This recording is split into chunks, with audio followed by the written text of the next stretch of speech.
संपर्क केला आणि महाराष्ट्राची सर्व संघटनीय संयुक्त कोर कमिटी स्थापन व्हावी त्यासाठी ते सहमत आहेत.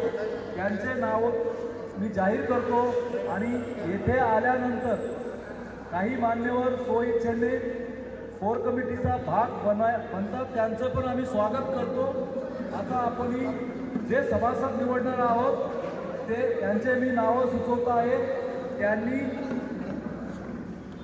याच्यामध्ये कार्य करायचं असेल त्यांनी उत्स्फूर्तपणे करावे. अगर काही कारणास्तव असमर्थ असतील तर त्यांनी इथंच बोलावे. सर्वप्रथम बाबासाहेब जाधव हे राष्ट्रवादी सैनिक सेलचे प्रदेशाध्यक्ष आहेत. हे राजकीय क्षेत्रात आहे.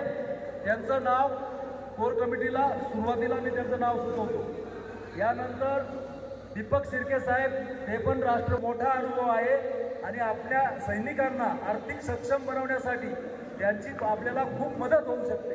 यासाठी आम्ही त्यांचं नाव सुचवलं. गंगाराम चिंचोले साहेब जे आमचे ज्येष्ठ आहे, वरिष्ठ आहे, अनुभवी आहे, त्यांचे बी नाव आम्ही त्यांना सुचवतो. कारण अशा ज्येष्ठ श्रेष्ठ अनुभवी मान्यवरांची या कोर कमिटीमध्ये आवश्यकता आहे.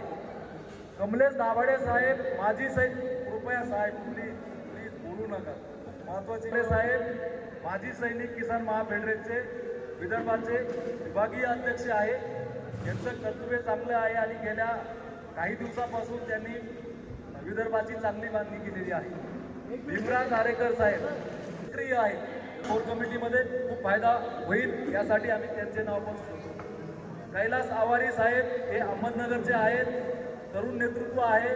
त्यांच्या काही कारणास्तव ते येऊ नाही शकले, परंतु त्यांनी त्यांचा होकार आम्हाला दिलेला आहे.